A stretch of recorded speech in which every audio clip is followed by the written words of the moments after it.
पर्वत की आप किसी भी दिशा में जाएंगे तो 50-50 हज़ार योजन पड़ेगा।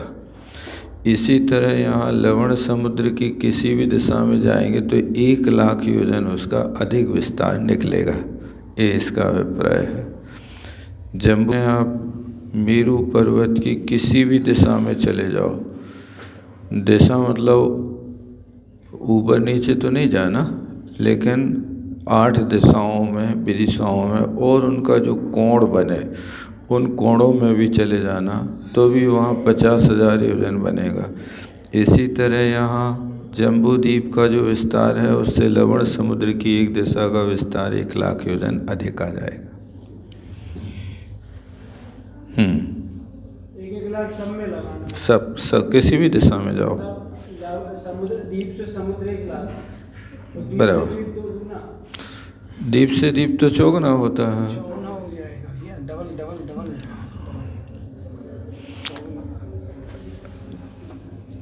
कुलाचल क्षेत्र तो एक क्षेत्र से कुलाचल दूना, फिर कुलाचल से दूना क्षेत्र, तो भरत क्षेत्र का जितना विस्तार है उससे 4 गुना विस्तार आपको किसका मिलेगा? हेमवत क्षेत्र का मिलेगा। हेमवत क्षेत्र से 4 गुना विस्तार हरि क्षेत्र का, उससे 4 गुना विस्तार विदेश क्षेत्र का। एक क्रम एक द्वीप के अंतर्गत भी लगता है। लवण समुद्र की जम्बू द्वीप से भी चौड़ाई ना नापी जाए, केवल लवण समुद्र को अकेली ही नापा जाए तो उसकी चौड़ाई चारों दिशाओं में 2-2 लाख योजन है, बराबर। तो जब ये 1 हो गया तो वो 2 हो गया, तो ऑब्वियसली डबल तो एक सिंगल 1 लाख तो उसके व्यास में बच जाएगा, ये बचेगा, बराबर। सारे में 1-1 लाख ही आएगा। इसीलिए लिखा ना इन्हें। बहुत अच्छा, आगे। पुनः जम्बूद्वीप और लवण समुद्र का विस्तार यदि एक दिशा में सम्मिलित किया जाए तो 3 लाख योजन होगा, जिसकी अपेक्षा भारतीय खंड द्वीप का एक दिशा संबंधी विस्तार 4 लाख योजन होने से 1 लाख योजन अधिक है। इस वृद्धि प्रमाण को प्राप्त करने के लिए गाथा सूत्र है। इच्छित द्वीप समुद्रों के 4 विस्तार में आदि सूची के प्रमाण को मिलाकर 3 का भाग देने पर जो लब्ध प्राप्त हो उसे विवक्षित द्वीप समुद्र के 2 विस्तार में से कम कर देने पर शेष वृद्धि का प्रमाण होता है। विवक्षित द्वीप अथवा समुद्र की 1/2 लाख योजनों से संयुक्त अर्ध आदिम सूची प्राप्त करने हेतु ये गाथा सूत्र है। भाग के कर्ता अलग हैं, इनके कर्ता अलग हैं। अब इस सिद्धांत में तो मत बदलते ही रहता है। जैसे सठखंडागम है, कसाय पावड़ है, ये दोनों आचार्य करीब करीब समकक्ष काल के हैं, लेकिन उस काल में भी विषय वस्तु में रास्ता छोड़ के बैठ जाओ थोड़ा सा।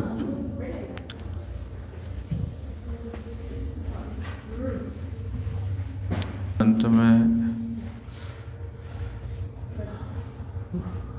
मतभेद माने जाता है। कसाय पाहुड़ के कर्ता गुणधर महाराज, चूर्णी सूत्रकार, ये अनंतानुबंधी कसाय की भी संयोजना कराने के बाद भी दूसरा गुण स्थान ले आते हैं। लेकिन सठखंडागम कार कहते हैं कि सिर्फ हम प्रथमोपसम सम्यक दृष्टि को सासाधन गुण स्थान में लाएंगे। जिस जीव ने अनंतानुबंधी की भी संयोजना कर दी है उसको हम सासाधन गुण स्थान में नहीं लाएंगे।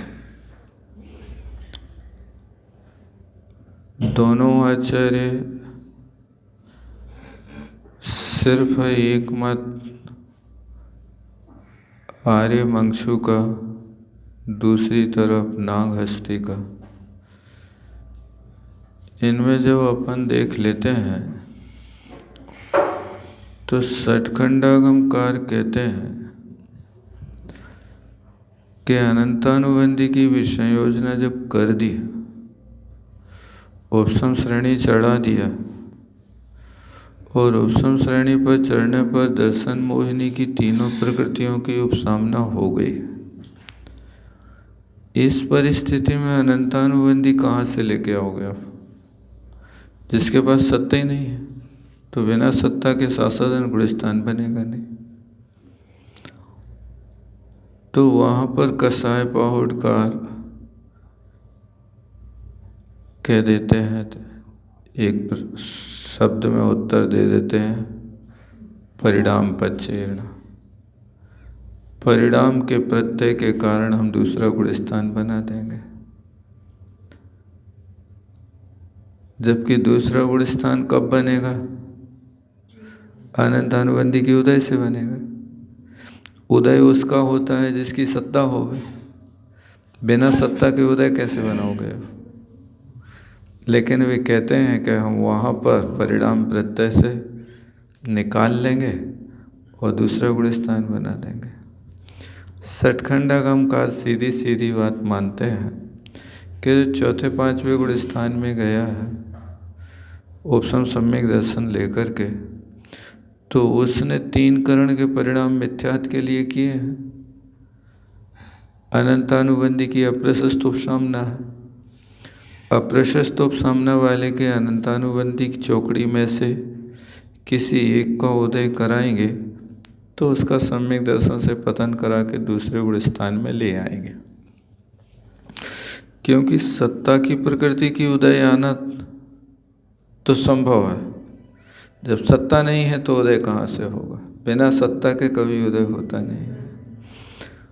लेकिन इस सिद्धांत के विषय में दोनों आचार्य अंग के अंश के ज्ञाता, लेकिन इसमें भी मत विकल्प है। जीवकांड पढ़ेंगे तो इस तरह से कहेंगे कि उपसम सम्यक दृष्टि वाला ही दूसरे में आएगा, अन्यथा नहीं आएगा। धवला जी पढ़ेंगे, कसाय पाहुड़ पढ़ेंगे तो वे उसको अलग रूप से कथन करेंगे। दूसरा नया विषय है कि षटखंडागमकार उपसम श्रेणी चढ़ाएंगे तो अनंतानुबंधी की भी संयोजना करके ही चढ़ाएंगे। बिना अनंतानुबंधी की भी संयोजना से वे ऊपर नहीं ले जाते। लेकिन कसाय पाहुड़कार बिना विषय योजना के भी ऊपर ले जाते हैं। कसाय पाहुड़कार की अपेक्षा से 11वें गुण स्थान में बद्धायुष्क जीव के 146 प्रकृति की सत्ता बन जाती है, क्योंकि उन्हें अनंतानुबंधी की विषय योजना कराई नहीं और बिना विषय योजना के ऊपर ले गए तो 146 की सत्ता है। लेकिन षटखंडागमकार कहते हैं कि हम 142 प्रकृति से ज़्यादा की सत्ता नहीं मानेंगे जब तक वो यदि बद्धायुष्क रहेगा तो, क्योंकि अनंतानुबंधी चौकड़ी तो निकाल नहीं। इस तरह से जैन सिद्धांत कोश में अनेक भेद सिद्धांत के दृष्टि भेद करके उनने प्रसंग रखे। सैकड़ों की मात्रा में दृष्टि भेद आपको सिद्धांत से मिलेंगे। ये दृष्टि भेद आप देखना चाहें तो जैन सिद्धांत को उसके दूसरे भाग से वहाँ बहुत सारे विषय आपको दृष्टि नंबर 1, दृष्टि नंबर 2 ऐसे उन्हें भेद किए हैं। तो आचार्यों की जैसा जैसा उपदेश मिला है उस प्रकार से उनका एक कथन किया। बस इतना है कि दोनों ग्रंथों के टीकाकार वीरसेन महाराज, कसाय पहाड़ के भी और सठखंडागम के भी, लेकिन वीरसेन महाराज ने अपनी बुद्धि से अलग से कुछ नहीं लिखा। ये प्रसंग की टीका उनने भी करी और वहाँ प्रश्न किया कि बात तो युक्ति युक्त लगती है कि जब आपने विसंयोजना कर दी तो दूसरा गुण स्थान कैसे बनेगा। तो उनने लिखा कि इस विषय में एलाचार्य का शिष्य अपनी जिह्वा नहीं हिलाता। मैं तो सूत्रानुगामी हूँ, जो सूत्राचार्यों ने दिया उन सूत्र के अनुसार मैं टीका करूँगा, मैं अपनी तरफ से कुछ भी नहीं।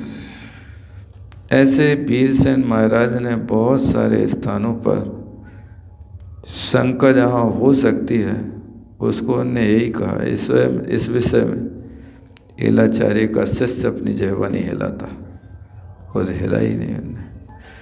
इस तरह से दोनों मत अपने लिए मान्य है। इनका भी एक कथन है, उनका भी वो कथन है। प्रथमान योग में भी ऐसे कई प्रसंग मिलते हैं कि जहाँ पर मत सिद्धांत से युक्ति युक्त नहीं बैठता, लेकिन है प्रसिद्धि। सीता के जीव को 16वें स्वर्ग भेजा पद्म पुराण कारण है। अब 16वें स्वर्ग से उनने 30वें नरक भेजा है लक्ष्मण को संबोधन करने के लिए। ये प्रथमान योग में तो कथन है, लेकिन सिद्धांत इस बात को स्वीकार नहीं करता। सिद्धांत कहता है कि शुक्ल लेशा वाले जीवों का स्पर्श 6 राजू बनता है और पद्म लेशा वाले जीवों का 8 राजू बन सकता है। तो बात यह है कि सीता का जीव 16वें स्वर्ग शुक्ल लेशा के साथ रह करके 30वें नरक कैसे चला गया। 30वें नरक भेजते हैं तो फिर शुक्ल लेशा नहीं बनती, शुक्ल लेशा बनाते हैं तो तीसरा नरक नहीं बनता है। तो इसमें उत्तर पुराणकार का कथन युक्ति युक्त लगता कि वे कहते हैं कि सीता 12वें स्वर्ग गई और 12वें स्वर्ग से फिर वहाँ 30वें नरक लक्ष्मण को संबोधन करने गई, तो इनकी अपेक्षा से इतना बन जाएगा कि 12वें स्वर्ग तक का जीव 30वें नरक विहार कर सकता है। 13वें स्वर्ग से लेकर के ऊपर के देव सिर्फ मध्य लोक तक विहार करेंगे, इसके ऊपर नहीं करेंगे। वो भी 16वें स्वर्ग तक के। हेमेंद्रों को तो कहीं जाना आना होता नहीं, वे तो अपने आप में वहीं बैठे। इच्छा होवे तो अपने दूरबीन से वे देख सकते कल्याणक, बाकी स्वयं नहीं आता है। उनके पास अवधि ज्ञान भी इतना होता है कि वे सर्वलोक नाली को देख सकता है, उनको कहीं बाहर जाने की आवश्यकता नहीं है। इस अपेक्षा से अपने लिए जो मत मिला है दोनों आचार्यों के लिए अपन मान करके चलें, दोनों पे श्रद्धा करें। दोनों आचार्य प्रतिष्ठित आचार्य हैं। अवसर पा करके अपन जब शिवंदर भगवान के यहाँ पहुँचेंगे तो उनसे निर्णय कर लेंगे, भगवान आप बताओ अपन किसको माने। तो अनेकांतमयी धर्म है, इसको ही मान लो उसको ही मान लो, क्या बात हो गई। आगे अहीन्द्र माने धरणेन्द्र होता है। अही माने सांप और सांप का इंद्र होगा वो धरणेन्द्र हो। बहुत अच्छा।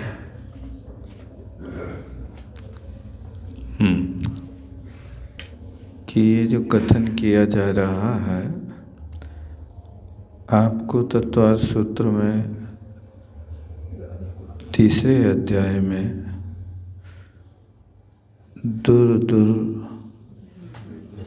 विष्कंभा पूर्व परिक्षेपणो बलियाकृत्य, इतना विस्तार तो आपने तत्वार्थ सूत्र के सूत्र से सीख लिया था कि हर चीज दूने दूने विस्तार वाली है, एक दूसरे को घेरे हुए है। और घेरे हुए है तो कैसी है? वलय के आकार, चूड़ी के आकार। तो यहाँ पर जम्बूद्वीप का जो विस्तृत आकार है उसको थाली के आकार मानना और शेष को वलयाकृत्या मानना। थाली का आकार मानने का अभिप्राय ये है कि जैसे थाली होती है तो थाली गोल तो है, लेकिन उस थाली के चारों ओर गोलाई में लिए हुए एक बेदी है। यदि थाली में और पारे में, पारा होता है ना छोटी रकावी तो फिर भी होती है,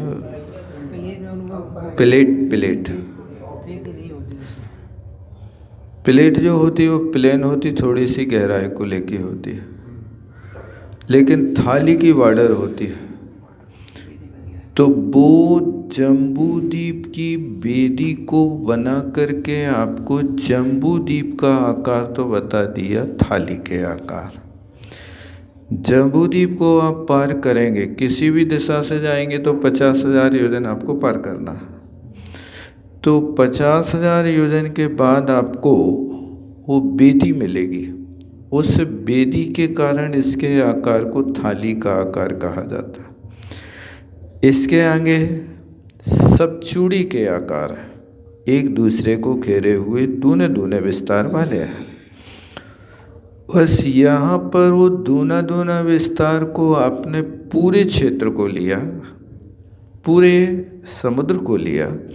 यहाँ आपको यदि एक दिशा में जाना है तो एक दिशा में जाने पर अपन को कितना अधिक यहाँ की अपेक्षा वहाँ हो जाएगा। इस वृद्धि को निकाल करके बताया जा रहा है कि आप जम्बूद्वीप से लवण समुद्र जाएंगे तो यहाँ से आपको 1,00,000 योजन ज़्यादा चलना पड़ेगा, सिर्फ एक दिशा में। जम्बूद्वीप से लवण समुद्र नापेंगे तो दूना हो जाएगा, लेकिन एक दिशा में जाएंगे तो दूना ना करके उसको 1,00,000 योजन की वृद्धि करना एक दिशा में। इसी क्रम से अपन को आगे उस अनुपात में और निकालते जाना। कहाँ तक पहुँच रहे हैं? तो यहाँ से लेकर जम्बूद्वीप, लवण समुद्र, रात्रि खंड, कालो तक, इनका जो विस्तार निकला 29,00,000 योजन निकला। अब यदि आप एक दिशा में जाएंगे तो यहाँ से आपके 14,500,000 योजन का कालो तक की एक दिशा तक पहुँच जाएंगे। इस तरह से अपन को चलना है। तो ये जितने यहाँ पर समुद्र द्वीप बताए हैं, कितने बताए हैं? इनने कहा कि जम्बूद्वीप के बाद संख्यात द्वीप आप पार करो, असंख्यात नहीं, संख्यात द्वीप पार करोगे तो वहाँ से आपके लिए फिर एक जम्बूद्वीप मिलेगा। उस जम्बूद्वीप की व्यवस्था जो होगी यहाँ जैसी होगी। तो ये विस्तार अपन वहाँ तक पहुँच करके कितने योजनों में, कितने लाख योजनों में करेंगे, इस बात को यहाँ खुलासा किया जा रहा है। तत्वार्थ सूत्र का तीसरा अध्याय यदि आप अच्छी तरह से तैयार कर लेते हैं तो फिर करणानुयोग का कोई भी विषय पढ़ने में आपके लिए कठिनाई नहीं होगी। तत्वार्थ सूत्र के 10 अध्याय हैं। इन 10 अध्यायों में आपसे कोई पूछे कि कितने अनुयोग इसमें आ सकते हैं, विचार करें तो सबसे पहले अपन देखें तीसरा अध्याय और 8वां अध्याय, ये 2 अध्याय, चौथा अध्याय भी, तीसरा, चौथा और 8वां, ये 3 अध्याय तो करणानुयोग से बने हुए हैं। अब करण का अर्थ क्या होता है? करण का अर्थ जब हम सिद्धांत की अपेक्षा लेते हैं तो करण का अर्थ परिणाम है, और लोक विभाग की अपेक्षा देखते हैं तो करण सूत्र है। करण सूत्र के माध्यम से अपन वो विभाग निकालते हो। करण सूत्र कैसा बनता है? इच्छित राशि, फल राशि और प्रमाण राशि, इन 3 राशियों के माध्यम से करण सूत्र बना करके लोक विभाग का अपन वहाँ से विस्तार निकालते हैं। तो यहाँ आप लोक विभाग का निकालेंगे तो करणानुयोग की परिभाषा पहले क्या बनाई? लोकालोक विभक्ति।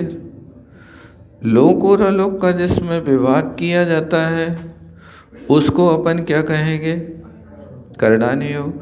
दूसरी परिभाषा बताई चतुर्गति च नहीं, हाँ, योग परिवर्तन, लोकालोक विभक्त योग परिवृत्ति चतुर्गति नाम च, ये 2 चीज़ें और आ गई। तो चतुर्गति में क्या है?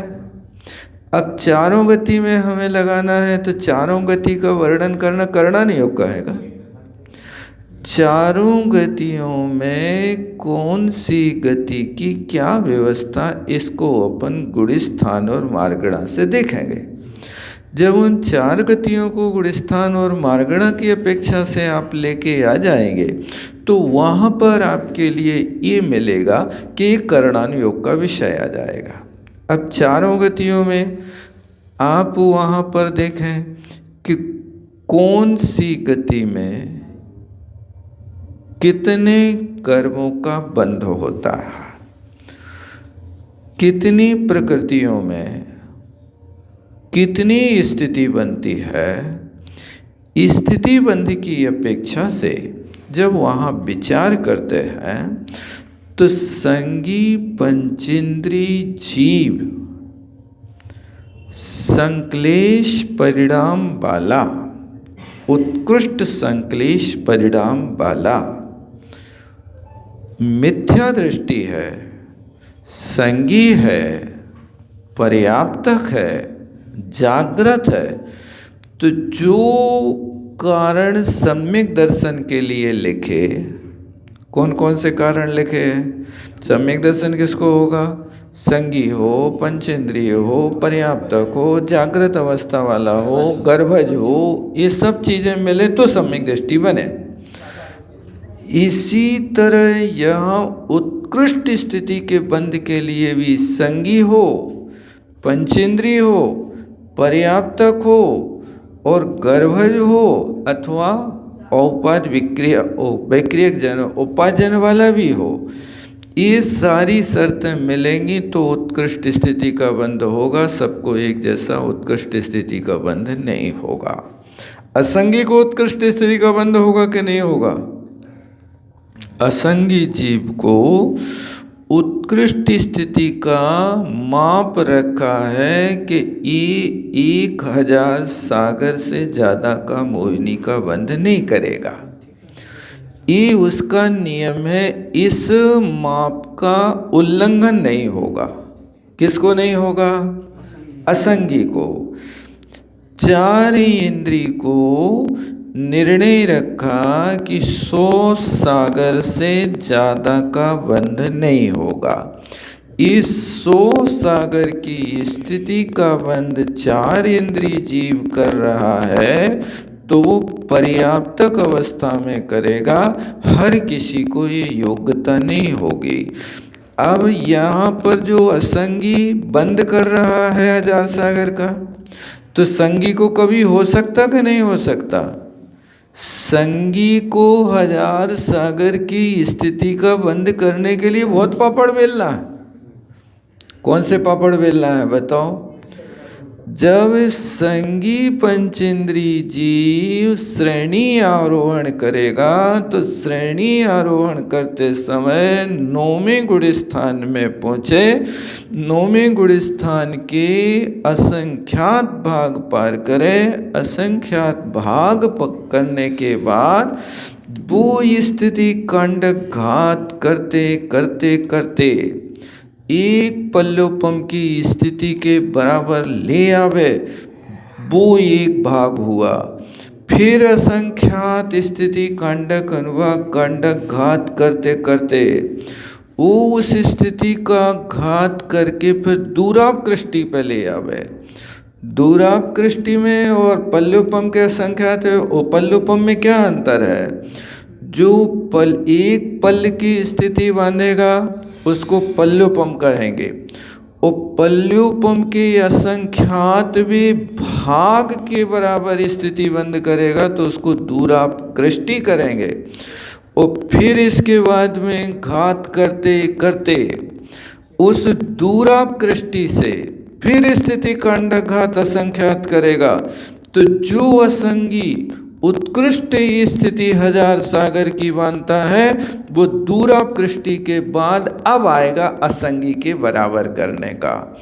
फिर असंगी के बराबर बंद करने पर फिर विशुद्धि बढ़ाए, फिर असंख्यात स्थिति कांडक अनुभाग कांडक घात करे, इसके बाद जाएगा तो 100 सागर की स्थिति में आएगा, फिर 50 सागर की, फिर जाकर के वो वहाँ 25 सागर की। अब लास्ट में जब कृष्टीकरण प्रारंभ हो गया, कृष्टीकरण का भी काम हो गया, तब जाकर के वो 1 सागर की मोहिनी की स्थिति करेगा।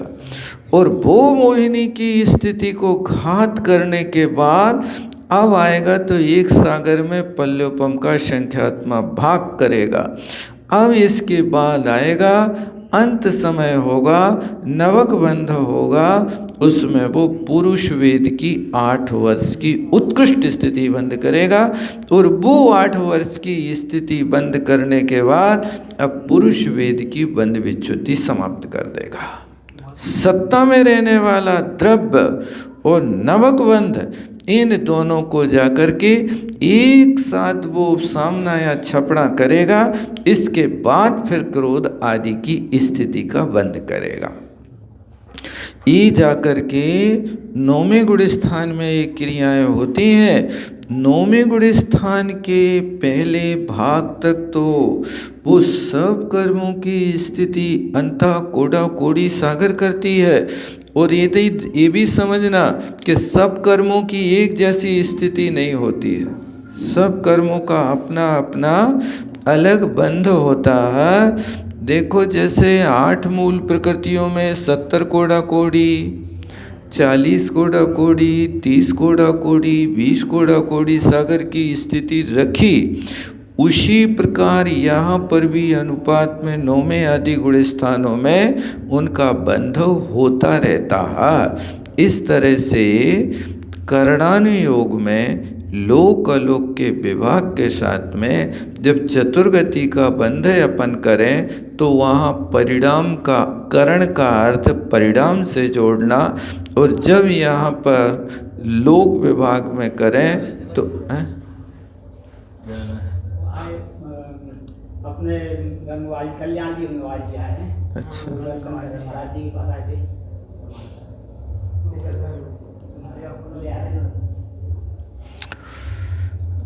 इस तरह से यहाँ पर इनका विभाग समझ लेना चाहिए।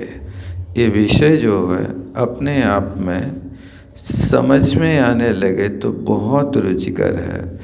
जैसे लघु सिद्धांत कौमुदी पढ़ते ना, तो जब तक समझ में नहीं आता है तब तक तो माथा गर्म होता है, और जब समझ में आने लगता है तो फिर उसके लिए उपन्यास से भी ज़्यादा मन लगने लगता है। बस ये है कि वस्तु जब तक समझ में नहीं आती तब तक कठिन लगती है, और समझ में आने लगती तो सरल हो जाती है।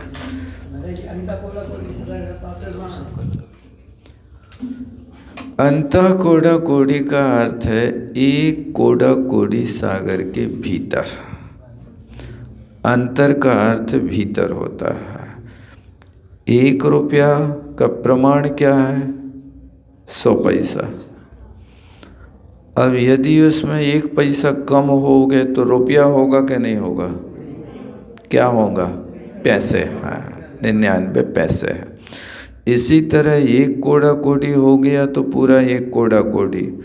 उसके भीतर यदि 1 वर्ष भी कम है तो वो अंत कोड़ा कोड़ी में आ जाता। हाँ, बस इतना ही रहने देता है।